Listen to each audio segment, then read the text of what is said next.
Welcome to Real Estate Milestones, where we explore fascinating topics in commercial real estate with knowledgeable industry experts.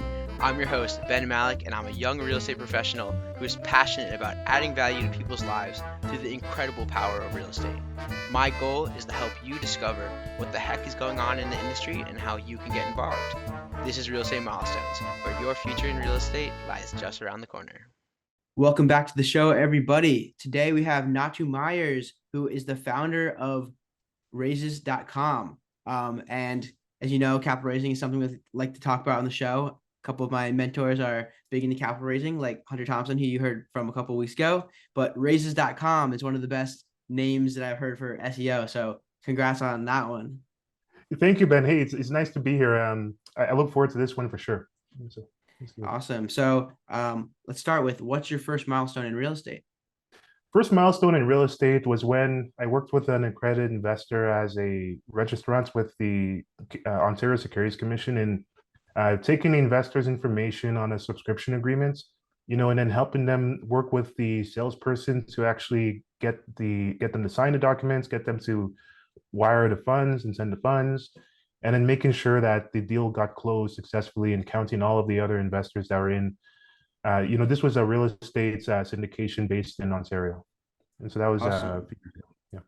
Cool. So can you tell me a little bit about your background and like how did you, and how you got to where you are today in real estate? Yeah, sure. So basically, like it started off as a software in the software world. I graduated like Queen's University in Canada in software, but then I loved business, and then I always had a pull over there. So then, as I was working at some coding company, I jumped over to blockchain and cryptocurrency because the market was going crazy. And I noticed that there are a lot of investors that didn't know what these things were. So I worked with an investment bank to actually help companies, get access to investors, because at the time there are a lot of companies that wanted to raise capital, and it was a big problem. And a lot of them didn't know how to legally accept capital from investors, because there were only two companies at the time that were registered with the Securities Commission to be able to do so. So I worked with an investment bank to be able to like learn how it works, how people raise capital, not just for blockchain, but for all types of deals. And then after closing, several transactions and learning how it works, then I set up raises.com, and we focus mainly on either real estate or acquisitions. And so that's how it got started. Cool. Yeah. So how did you get raises.com? Because that's a pretty cool name.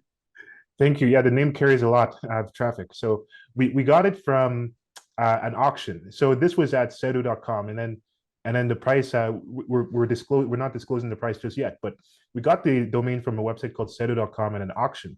And the way that we happened to close it, it was a seller during the coronavirus, and it was a seller saying that, hey, I'm not going to budge on the price. We have a lot of demand on the price, and then say, hey, if you're able to give us, either 30 or 40% discounts, and we'll buy it today, then we'll take it. And then that was the line that kind of got him to submit and then to sell it. And then that's how we acquired it, and then renamed our company after it, because the company name we had before, it was a name that people couldn't even pronounce. And so we figured that we might as well change. Yeah, absolutely. I get that. I know familiar with passiveinvesting.com. I know that name kind of is killing it too. Yeah. Yeah. So I guess I would love to hear a little bit about, on the topic of the name and on SEO, like how does SEO play into capital raising, into business? Like, can you just tell me, like, I'm more familiar with the internet marketing on the, email marketing, Facebook marketing, that kind of stuff, but I'm not as familiar with SEO. So I'm curious just what you know about SEO and how that, plays a role in real estate. Yeah, no, absolutely, man. So for sure, there are a few things. But I guess number one, the age of the domain matters so much, because just because raises.com is a really old domain, it carries a lot of like authority on Google. So the fact that it's old just helps it just shoot right up. Like we're right next to Harvard Business Review and all these websites. Before we didn't even have any blog contents or anything. And so at the time of the recording, if you type in capital raises in Google, we should show between number 1 or number 4, depending on like how good it is at the moment. So it's just the number 1 is the age. Number 2, it still takes some work with the content still has to be created. These people still have to do their research and create content. There are a lot of pieces of artificial intelligence coming out right now. So I mean, some of our writers, they're using, all these artificial intelligence, writers, and then they're using it to rank for certain keywords.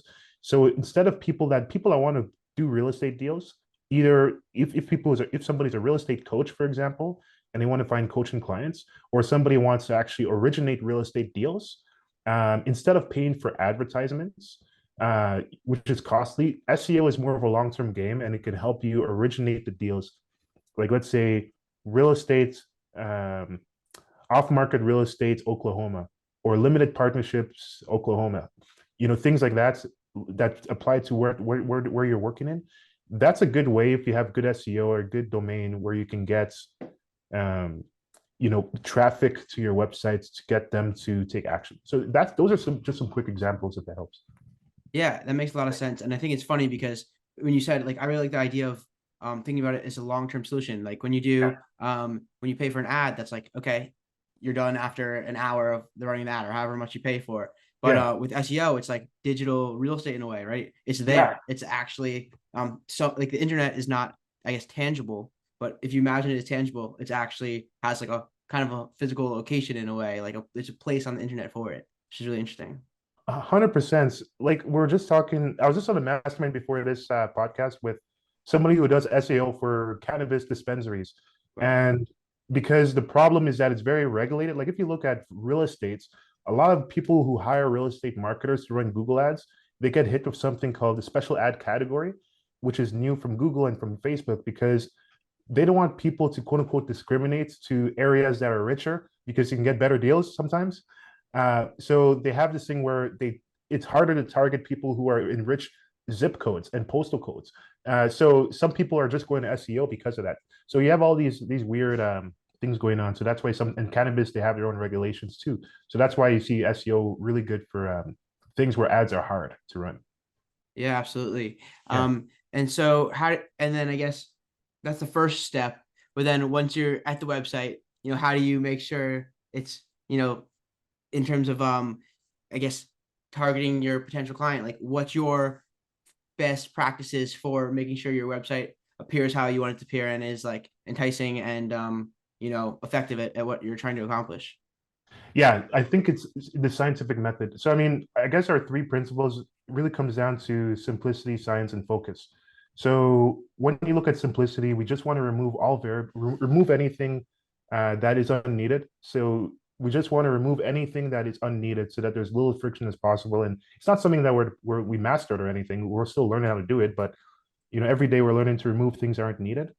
The next thing is science. So I personally had calls probably with thousands of different companies raising capital within the last I guess couple of years and so on. And so of that, we noticed that there are all kinds of weird patterns. For example, in the first like 30 seconds of the call or 15 seconds of the call, I can tell if somebody is doing a deal that is like just an unfundable deal. It's weird, like with high probability. And so, one way to avoid that is that's why we start to focus on the real estate sectors to begin with. Because if we don't say that we're focusing on real estate or we're focusing on acquisitions, then we just get these really early stage companies, right? But there are tons of examples or people that are actually too sophisticated for what we have. Because we had people that have literally raised billions of dollars trying to approach us to help them raise capital, which is something we're actually not interested in sometimes. So, but we noticed that there has to be certain like processes and patterns. Like for example, somebody already has their deal prepared and everything, because we want to be able to prepare the deal. Because when we work with investment banks, we have more control over the deal. We're able to add more value and have more control over the deal and give them more autonomy in raising the capital, because we know how the private placement memorandum would look like. So just all these things kind of just fit together, and I can go into any rabbit hole you like, but it's just finding out the patterns and then applying science to feed back into what the results have been, right?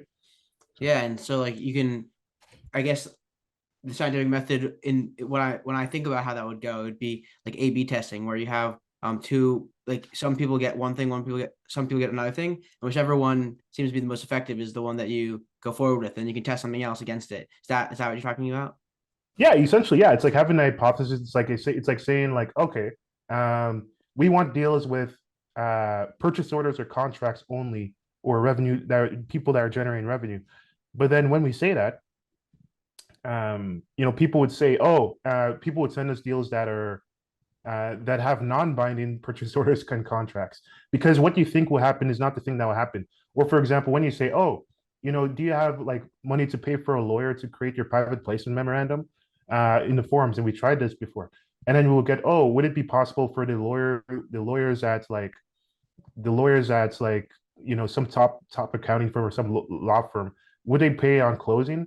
Or do you mean they'll pay after? So then we have to qualify, we have to fix that. And so just all these small things, you have to really, you think you know what will happen, but until you actually get enough calls, then you actually apply. So yeah, I'm totally agreeing. It's just having a guess in what you think would happen, and then adjusting. Because if you change everything, and another thing is changing too many variables. Because if you change too many things too fast about the deals you get, then you won't know what caused what to happen. So that's why it's important to A/B test and test this one small thing at a time to see what effect that has in the types of deals you get. Yeah, it makes a lot of sense. That's very scientific in principle, where you don't want to test multiple hypotheses, because then you don't know what's the causation, or even you can't even assign correlation with a high degree of certainty. So that makes a lot of sense. Yeah, exactly. So I'm curious, can you tell us about like an exciting deal, or a deal that you've had, or a typical deal, or maybe even tell us about some of the clients that you've served before. We love to hear some of the specifics and kind of like learn about, kind of visualize how that would work. Yeah, because like one good one, and this is like more of a classic story, but I like using this one because it shows what's possible. We had one client that moved to Canada in 2019, and he had very limited connections to investors or anything, right? And Canada is more conservative than America, generally speaking, when it comes to people raising money. And he found somebody that's invested. So this was not a giant deal, but he raised like around $4 or $5 million for 44 units, multifamily acquisition. So like within like less than 3 years of moving to Canada without having like any deep connections or anything. After working with us and then doing some of his own work, obviously, and getting connections. So that's one of my favorite stories, because it just shows like he had the right mindset. He was open, he networked a lot, and yeah, I mean, there's no example that's better than that. I mean, that's just one example. But other than that, yeah, we have tons of people that, like, we have Abdiel as well. So we have some people that are doing those multifamily acquisitions. We have folks that are like, somebody called Abdiel with Arch Capital, big fan of Richard Wilson. He's been at his conference for 6 years. And he managed to raise, I think he got several commitments. I don't want to misrepresent or anything, but I'm guessing probably an 8-figure commitment range. I'm guessing. Don't quote me on that. For several funds that he's working on as well. And there's story after story of different people that are raising different funds. And altogether, we've been involved in over $600 million in transactions, but over $200 million in closed volume, just through the coaching, the advisory, setting up the deals, and actually finding the right people to close them themselves. So do you want me to talk more about the syndication folks or the fund folks? Yeah, I would love to hear about both, but I kind of want to hear, who would benefit from your services. Like, what is the thing? Like, why? Or what kind of person is not going to be able to do it themselves, and and then how do you work with them?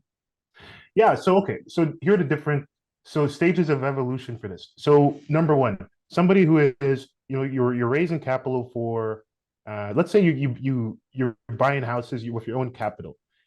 Some people are happy doing that, but then if you want to raise more capital to do a larger acquisition on a larger deal, and you can't afford to make that down payments, that's when people would usually need to do a syndication, so that they'll be able to have a larger syndication, to reach out to other equity investors to put more money into that down payment, so you can buy a multifamily deal, or you can do a commercial deal, because very few people have like a few $1,000,000 liquid that they can put. So that's really the base level of like the people that we can work with at raises.com, is to get beyond that self-invested capital. And so the way that we do it, and I can go into the way we do it, but then that's the first step. And then after that, once somebody's done multiple syndications, then we work on getting them to do a fund, because then they have the track record and experience to get investors to trust them to put money wherever they want, right?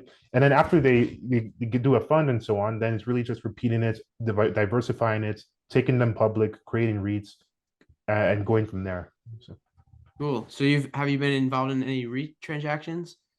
Yeah, there are two. There was one with a fellow called Chris Goodman, and that one is fun because we set that one up, and then it's $100 million real estate investment trust, and we managed to take down the legal fees from 40,000 to 20,000, so that was good. And then in the introductory phase, it's a lot of work though, and so we managed to partner with, or we got him to partner with an investment bank, because they're able to close it. They closed, and this particular investment bank, I don't even know what I can and can't say because it's confidentiality. But this investment bank is really good. They closed 30 billion every year, and so they're working on closing it with them. But in the meanwhile, there are different introductions that are being made because he has a bunch of investor relations team members that are just going out and selling. But what I noticed is for them, they were like, oh, we have a family office that's interested, but then we want to work on a few medical facilities, like these two medical facilities you have, we want them. So we kind of ran into a situation where there's like a bit of cherry picking there. Even though they're highly experienced, they're like, hey, these two deals are pretty amazing. Yeah, let's proceed with this family office. So I'm pretty sure that it's getting under the LOI phase for them. But that's one example. Another example is a debt fund with somebody called Phil, and then they work with, I believe it was Maven Capital. So basically, they lend money. They get loans from institutional lenders, and then they take this debt. They want, and then they lend it out to hard money lenders, and then the difference in between the two interest rates, that's what they give to investors. So the purpose of this fund is really to get a larger loan, $100 million one, or is it? It's probably potentially even more, but at least $100 million loan. But then they have to get like 25 million at least, so that, because that's the down payment for the loan that they need to purchase from the institution, and then then they'll deploy the loan by lending it out. And the reason why they're doing this is because of the interest rates being super high, right? At the time of this recording, so they're capitalizing on that. So they're more early than Chris Goodman, and they just got started. And then those are two REITs that are underway right now. Yeah, that's pretty exciting. Definitely some sophisticated transactions. Yeah. And so it's interesting. And so, yeah, I'm curious about, what have you learned throughout this process in terms of, like, did you have the background to accomplish these, large deals, or, how did you gain this expertise, and, what kind of team are you working with? Yeah. So then this one, you could say trial by fire is a good word. I had to learn a lot on the job, but okay, here are a few things. I guess here, probably the biggest thing I learned is not like, I mean, obviously, like, trusting other people that know how to do it when it comes to it's funny, when it comes to compliance, the compliance side doesn't seem as like crazily like hard as you would think. It's more of the like the financial side where I don't have as much experience. So for example, you look at to understand compliance, I look at it from the top down. So like, for example, I look at every country, and then in every country, the countries openly tell you what you can and can do. And part of it is because at the time of this recording, we're actually registering with the Ontario Securities Commission, and we're going through that process. So knock on wood, it goes well, we become registered. But basically, in a nutshell, like, I learned that you just follow what the country says in terms of what you can do. For example, if you're a real estate investor and then you want to raise capital from other investors, you have to just follow what the SEC says at a federal level. And then at the statewide level, you have to follow what your state says. And then you just you follow something called the blue sky laws. And then once you do those two things, that's like 90% of it. So that's number one. Number two, when it comes to the transactions, it's to understand the financials. And then I just delegate a lot of it. I understand the high level and the numbers that matter, but I actually just delegate a lot of it. When it comes to the capital raising part of it, I delegate a lot of it too, because they're just like, I mean, after getting hundreds of people doing this, it's impossible. I can't do anything like alone. So I just delegate it to teams and to people and to investment banks that know it. So I guess the hard part is really just knowing how to delegate and knowing how to see things from the top down and transfer risk and add value and transfer risk. And that's 90% of how I do it. Awesome. And so what do you say is your biggest value add component? I think it's for people who don't even know how to talk to an investor or an accredited investor and who haven't raised money before, to do all that for them and to do all the legal drafting, the legal drafting, the marketing, the relationships, get that all to everybody, for people who haven't even done so before, at a quicker, cheaper cost than they ever can see. So I think that's the main value. Awesome. And so what's the most effective marketing channel for most of your clients? Definitely LinkedIn. LinkedIn is by far the best that we've seen. Yeah, like I can't see anything better than LinkedIn. So And how do you use LinkedIn? yeah, we have a team. We have a team of, we call them, either some people call them setters. That's like the new word that they call them. But most people know them by business development reps. And so they just like go on the accounts all day, and then they just do more outbound messaging. And because like the domain carries like a lot of like reputation, then people get hit with the retargeting advertisements after they go on a website. And so that's how people kind of get nurtured long term. And so that's really interesting. So you don't use like email marketing as much to like bring them into your realm of, like once you have their email, it's free marketing, right? You can just continue to talk to them. But it sounds like you have other ways of targeting which seem more complex but maybe more powerful because you can, be in multiple places. I'm curious to hear about like the system. Yeah, sure. So because basically we don't do much outbound email because I mean it's just like social media outbound, like via LinkedIn or Facebook, seems to get better results. But basically all it is, I mean, is just like a bunch of people on LinkedIn that are doing business development work, and then that are doing outreach, number one. Number two, people that are doing the same but on Facebook. And number three, we have, advertisements on Google that are more search based. So search based advertisements for people that are looking for like real estate capital raising help, Toronto, real estate capital raising help, or real estate capital raising company, New York, things like that. And then it shows up on a Google search ad. And then those are mainly it. And then after that, everything else is either YouTube retargeting ads. And then after YouTube retargeting ads, there's also Google display retargeting ads. So these are ads that show all over the internet. And then there's just email. We just send people a lot of contents via email and YouTube. So it's like, oh, hey, free syndication templates, or free this, free that, right? Just to give people value. Even if they don't work with us, then we try to leave people better off than when they met us.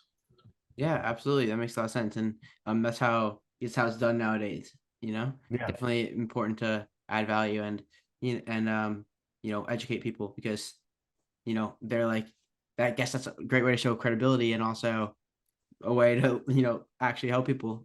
Yeah, no, 100%. Awesome. So I'm curious about how deal volume for you or investor sentiment has evolved over the last couple months with interest rates going up and where we're at now and kind of what you think is going to happen going forward. Yeah, so we see there are a lot of assumptions, but I think one thing is, I guess there are two things. One is that we help people in the real estate sector, but then we also help people in the mergers and acquisitions world. So we noticed that there are more people that seem to be transitioning from real estate to mergers and acquisitions on our side. That's number one. And I think it's just because people are finding like the rent rolls and things like that are not supporting the interest rates in the market, or people are scared of that. So that's one thing we noticed. The second thing we notice is we're focusing on telling people to be more focused on their mandates, because when the interest rates were really low, people's mandates were really broad because people would just be overconfident, and the market it was really easy to get capital in. So what we noticed that when things are tight, investors are more conservative and skeptical. So track record has to be leveraged more. And for track record to be leveraged more, then things have to be more narrow because there are less things that most people are good at.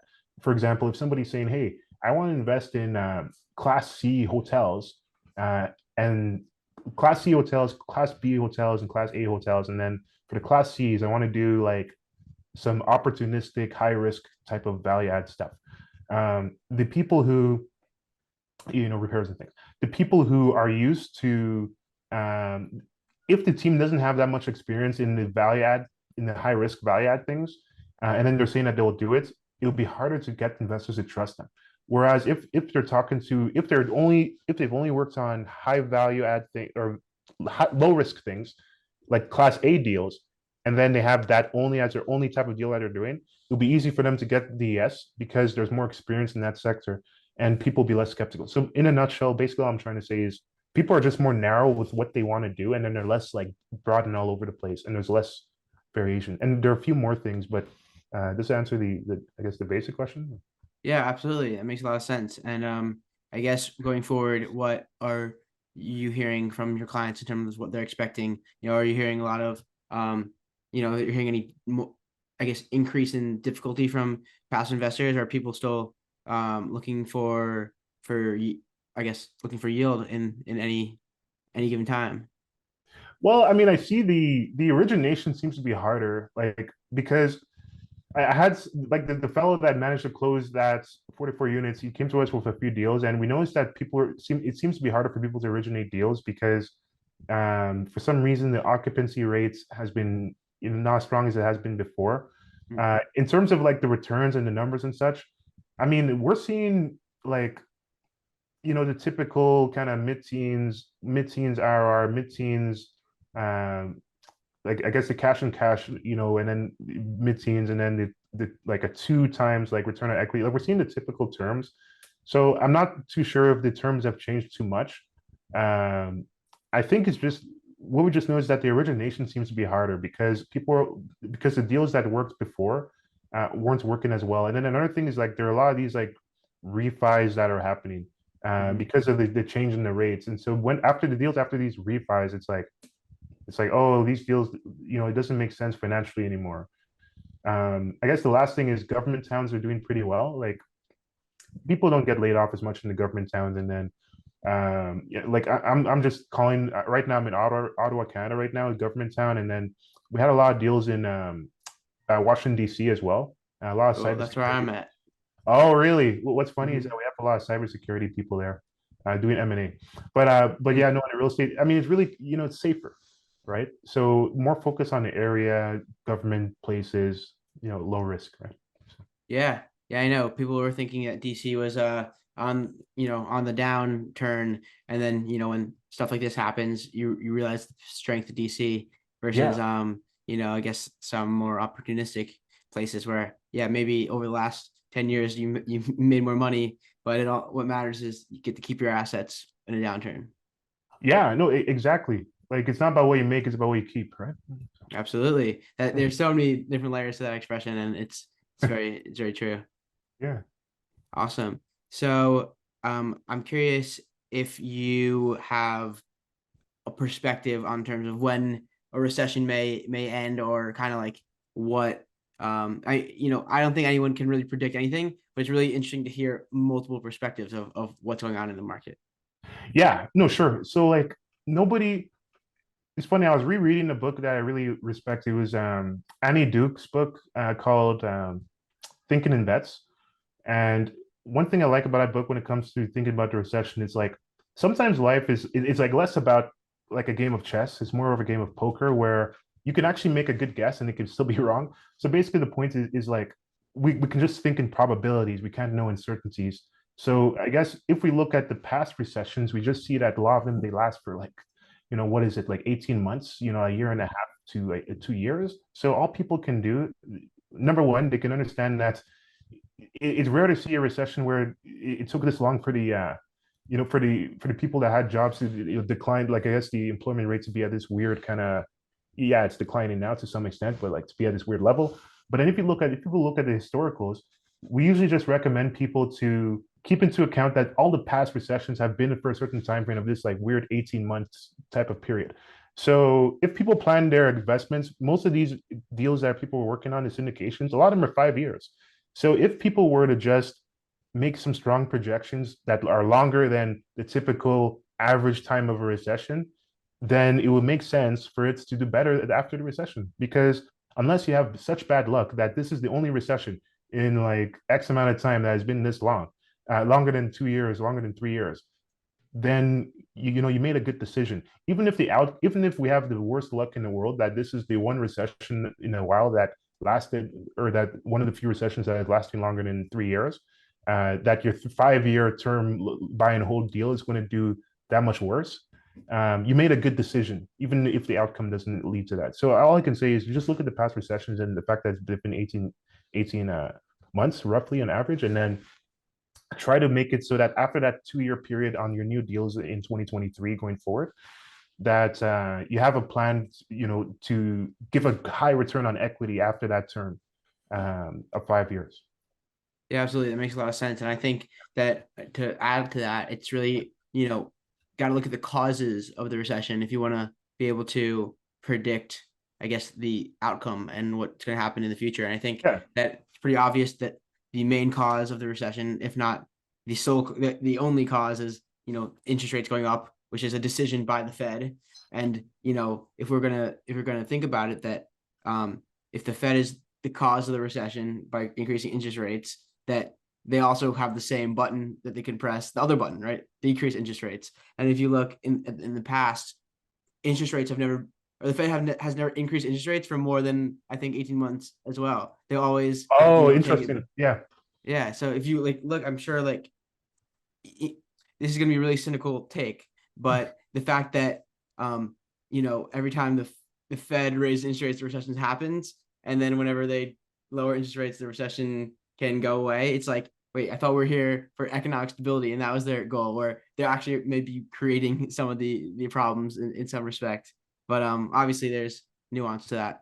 But it's interesting to think about. But yeah, I think that eventually the Fed won't be able to keep interest rates this high, especially given that the federal government has to service their own debt, and they don't want to do that at a very high interest rate either. Yeah, tell me about it. Yeah, and then, well, it's like so deep in a whatever system this is, like it seems to work to some extent, but it's so deep in the thing, because it's like the more, then there's this whole inflation thing, right? And then it's like, oh, it's just to stop the inflation, but it's like we're creating the inflation, but then we're creating the interest rate, but then we're creating the recession. So you see how it's like everything's being created almost by them, but then it's absolutely. I mean, like inflation by definition is the expansion of the money supply, right? The people who control the money printers, the people who control the money supply are the Fed. Like the inflation that they created, like the inflation is not like a chance occurrence. It is a cause, like phenomenon by the Fed for so many. There's so many reasons why they would do it. It decreases their debt load, the federal government's debt load. It makes spending much cheaper and easier. I guess like is a way to exercise power on the rest of the world, if you want to get super cynical. But really it makes sense to kind of really, like, when the Fed has this much power to control global money supply, it definitely makes a lot of sense to listen to what they say and try to predict their moves, because I think that's a kind of the I guess highest correlation with the market is their actions, in terms of macroeconomic trends. Yeah, and exactly, like it's kind of like Apple saying, like, I'm just seeing this Apple dongle right here on my desk, and it's like Apple removed the headphone jack from the phones. They created that problem, and then they're selling the solution.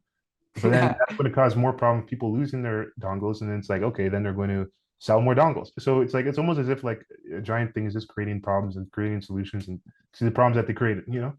So yeah, it's really interesting. Yeah. I guess when there's something as powerful as the Fed, the only way to check the power would be some contrary power. And I guess I'm kind of trying to see, like, where's the balance? I'm curious about the balance in terms of how the system operates. And I guess maybe that's Bitcoin's policy, right? Well, people are trying. Oh, sorry. Finish the thought. I suppose. Yeah, just that there's another option now, so that if you reach too far, there people can try to seek another solution until federal government bans it. Yeah, and then people are trying, exactly, because I had a talk with my CFA Matter. We were talking about this exact topic because he's more into macroeconomics, and then he helps some of the clients here. He's really good. He's based in Vancouver, and he was talking about the same thing about, like, okay, well, he was more optimistic on it, on crypto and everything, but then sometimes, like, I get doubts, because it's like at the time of the recording, you have the thing that happened with FTX. You had a 30-year-old supposedly 30-year-old multi-billionaire that disappointed the Ontario Teachers Pension Fund, Sequoia, some of the biggest investors. So you have that number one. Number two, you look at how Zuckerberg and Meta tried to, launch their own digital assets, which the regulators like completely like didn't allow to happen at all. And now Zuckerberg is now going to Meta, and to VR for their new cash sources because they don't want to over depend. It seems like they don't want to over depend on ad revenue. Number three, you're seeing like I don't know much about the political side, but then you're seeing that, it's not necessarily something that keeps the government in control too. So I don't think it'd be that easy. It's my point for the transfer. Yeah, I mean it's really interesting to bring in the fact that like FTX and Sam Bankman-Fried were the largest donor to the Democratic Party who had the Yeah, power to not enforce things or enforce things. yeah, He was like the biggest advocate for regulation, but he's pretty much gonna create the regulations in some way that helps him. That was kind of something that seemed like was happening, and then it's really interesting to think that he like I don't know what this is the effect it's gonna have on terms of the regulatory appetite for these kinds of things from the people yeah, who make those decisions, and I think that's honestly the biggest variable and why the biggest threat. I think like continually the reason why it's so uncertain in crypto is because we have no certainty of when this is going to last, how long it's going to last, such a short track record, so yeah. much uncertainty with how the government's going to react, and it's very interesting, right?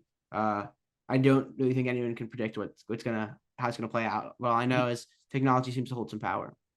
Yeah, yeah, because I mean, if you think because the Bitcoin is only 12 years old or something, so it's like SBF, like at 30, was probably one of the world's few experts, right? Because it's like 10 years, I was 20, I was 19. So and then it's crazy because without going into the rabbit hole, it's like they sent audits because like I'm going through an auditing process right now, and then they sent audits that showed that Alameda didn't intermingle funds, and then those audits were false. So it's like and then now the lady at Alameda got charged for like I think 110 years in prison Mm, today really, or something. So I yeah, didn't so notice that yet. it's crazy. All I know is that it's going to scare people away from it for the next like I think 5 years, 10 years at least. So I Mm, believe in it. I just think people are going to be scared, and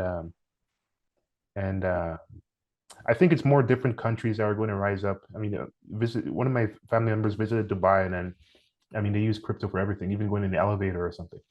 wow. And Yeah, I guess on that note, if I mean, you really think think that's a long term, I guess period for possible fear for crypto, which I could see it lasting that long. But what they say when be fearful when others are greedy and be greedy when yeah. others are fearful. So this might be the opportunity to get in if there was one. But I'm the expert on that. But on that, you ready for the lightning round? Let's do it. So if you could have any superpower, what would you choose? Time travel Awesome. And why's that? because I'll be able to meet anybody from any time and know anything, and I'll also be able to go in the future and find out everything. Is that it's gonna be fun knowing everything? You think? Not everything, but there's some things I may not want to know. But heck, I will just know, hey, invest in Bitcoin in 2008, for example, for starters, or exempt market dealers in Canada are going to exist at X time. So do this, all these things, or Yeah. this crash will happen. That'll help. I say simplest things, just knowing the betting outcomes for Oh well, sports games. I mean that too. But yeah, that'll help. That's a good one. But yeah, there might be things that can never be known. I'll leave it at that. So, Yeah, what's your favorite book, or what's the one that's helped you the most? probably Principles, Ray Dalio. That one, yeah, I think that one helped me the most. Awesome. And so, what motivates you to continue every day? What motivates me? I think two things. One is, I mean, like I'm kind of like I have a somewhat of a religious kind of background. I'm, Christian, and I think like when I worst case, if I lose all the money, everything, business and everything, then it kind of helps me stay grounded so that it's like so I don't kind of go off the deep end.